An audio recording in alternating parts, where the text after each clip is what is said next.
Di saat kita sudah mulai sholat, kita sedang berkomunikasi dengan Allah. Kita sedang saling jawab, kenyeket ngeraos, tanpa penterjemah. Di saat pelunggu bilang, Allahu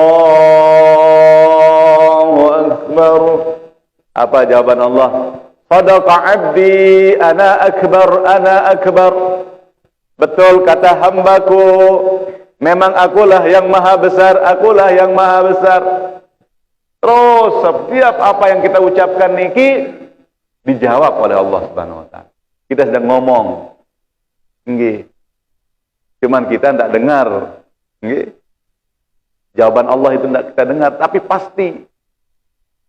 Seperti itulah kita dijawab. Sadaqa abdi, ana akbar, ana akbar. Setiap pembicaraan kita didengar dan dijawab oleh Allah Subhanahu wa taala. Yang pun membaca nika dengan tartil, hudurul qalbi, kemudian kita pahami apa yang kita baca. Maka kalau ingin sholatnya naik tingkatan, ya harus pelajari makna yang ada pada sholat itu. Jangan hanya dibaca saja dengan hafalan, tapi pahami betul apa arti dalam sholat kita. Mulai dari kita takbirnya, apa makna takbir? Kemudian kita baca kabiran, Allahu Akbar kabira, walhamdulillahi katsira, wa subhanallahi bukratan wa asila. Apa maknanya nih semua? Harus dipahami. Ya. Terus dipahami. Ada seketahuan kena sembahyang. Tidak sekedar ngonyang-ngonyang lagu. Tanpa kita pahami. Inggih. Sebenarnya kalau kita pahami, ya Allah. Inggih. Inni wajjahtu wajhiya lilladzi fatara as-samawati wal ardh hanifan musliman wa ma ana minal musyrikin.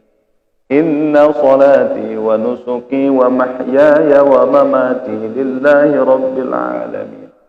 Terus kita pahami para jamaah. Apa kenan inni wajjahtu wajhiya lilladzi fatara as-samawati wal ardh. Sungguhnya saya hadapkan muka hatiku ini. Ya. Bukan muka ini saja maksudnya di sini. Inni wajjahtu wajhi, saya hadapkan muka hatiku. Ya, karena kalau muka yang ini menghadapnya kepada Ka'bah, kan hadap Ka'bah. Tapi kalau muka hati ini langsung kepada Allah. Itu yang dimaksud inni wajjahtu wajhi, saya hadapkan mukaku lilladzi fataras samawati wal ardh, yang telah menciptakan langit dan bumi. Yaitu Allah. Itu maksudnya. Lilladzi fataras samawati wal ardh hanifan muslima. Ya, lurus. Hanifan artinya lurus. Dia narak bengkok-bengkok. Betul-betul muslim. Wa ma ana minal musyrikin. Bukan orang-orang yang musyrik, bukan orang-orang yang mensekutukan Allah.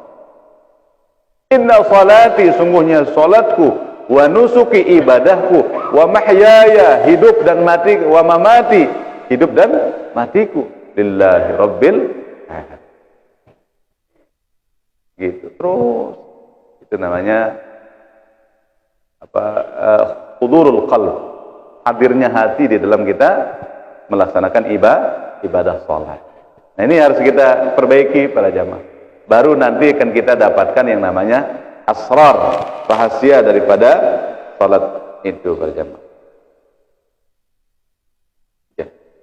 Kana Rasulullah sallallahu alaihi wasallam yuhadditsuna wa nuhadditsuh fa idza hadaratus shalah fa ka'annahu lam ya'rifna wa lam na'rifhu istighalan bi 'azamatillahi 'azza wa jalla.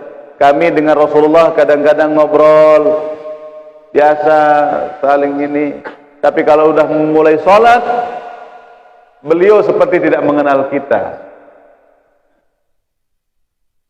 Tidak, beliau kenal kita. Kita juga seperti tidak mengenal beliau. Beliau itu sudah, ya, istighalan bi 'azamatillah, hatinya hanya mengagungkan Allah. Itu aja masih terkenal. Enggih nyeriru-riru sembahyang. Dia meliwat ke Cimol mau cengor. Sama sembahyang sunat, mesa-mesa aja sebentar 2 rakaat. Semenit.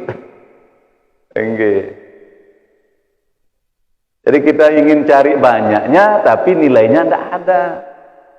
Padahal yang dilihat oleh Allah nanti bukan banyaknya tapi baiknya. Hanya itu kata liyabluwakum ayyukum ahsanu amala, bukan aktsaru amala. Yang dilihat itu sang baiknya. Luwih doang lu ndak kena. Nggih. Jadi apa? Nggih. Wa yurwa an Ibnu Abbas radhiyallahu anhuma annahu qala Dawud sallallahu alaihi wa alihi wasallam fi munajatih ilahi man yaskunu baitak wa mimman taqbalu shalah. Diriwayatkan oleh Ibnu Abbas radhiyallahu anhuma bahwasanya Nabi Daud alaihissalam beliau munajat kepada Allah Subhanahu wa taala. Apa munajat beliau? Ya ilahi man yaskunu baitak, wahai Tuhan gaji, siapa yang tinggal di dalam rumahmu? Wa mimman taqbalus shalah, siapa yang kau terima salatnya? Ini pertanyaan beliau. Ini pertanyaan orang yang betul-betul merendah. Nggih. Merasa dirinya belum diterima salatnya. Makanya kita setelah selesai salat itu kita harus tetap merasa apa diterima atau enggak salat saya. Itu supaya kita jangan sombong, jangan ta'ajjub pada diri kita sendiri. Namanya ujub nanti. Ya. Beliau seorang nabi pun bertanya kepada Allah, siapa yang tinggal dalam rumahmu ya Allah, dan salat siapa yang kau terima? Fa'auhallahu ta'ala ilaih, maka Allah mewahyukan kepada diri beliau, ya Dawud, innama yaskunu baiti wa aqbalu salata minhu. Wahai Dawud, sesungguhnya orang yang tinggal di dalam rumahku dan yang saya terima salatnya, man yatawadda'a li'azamati, man yatawada'u li'azamati, orang yang betul-betul tunduk dengan keagunganku. Wa qata'a naharahu bidzikri, orang yang saya terima salatnya dan orang yang tinggal di rumahku itu adalah orang yang menghabiskan waktunya untuk berzikir. Siang harinya berzikir terus. Di perjalanan, di rumah, qiyaman wa qu'udan, masyan wa jariyan, dalam zikir, terus berzikir. Itu. Jadi orang yang diterima salatnya itu mesti nyambung terus dengan Allah Subhanahu wa taala. Di saat sudah mulai redup, dicas lagi dengan salatnya. Lagi dia casannya naik lagi. Di saat sudah mulai turun, dicas lagi dengan salat. Makanya 5 kali kita salat dalam sehari. Kenapa? Supaya tetap sebor. Tetap ingat kepada Allah Subhanahu wa taala. Nggih. Tidak kita lalai. Terus kita mengingat Allah Subhanahu wa taala.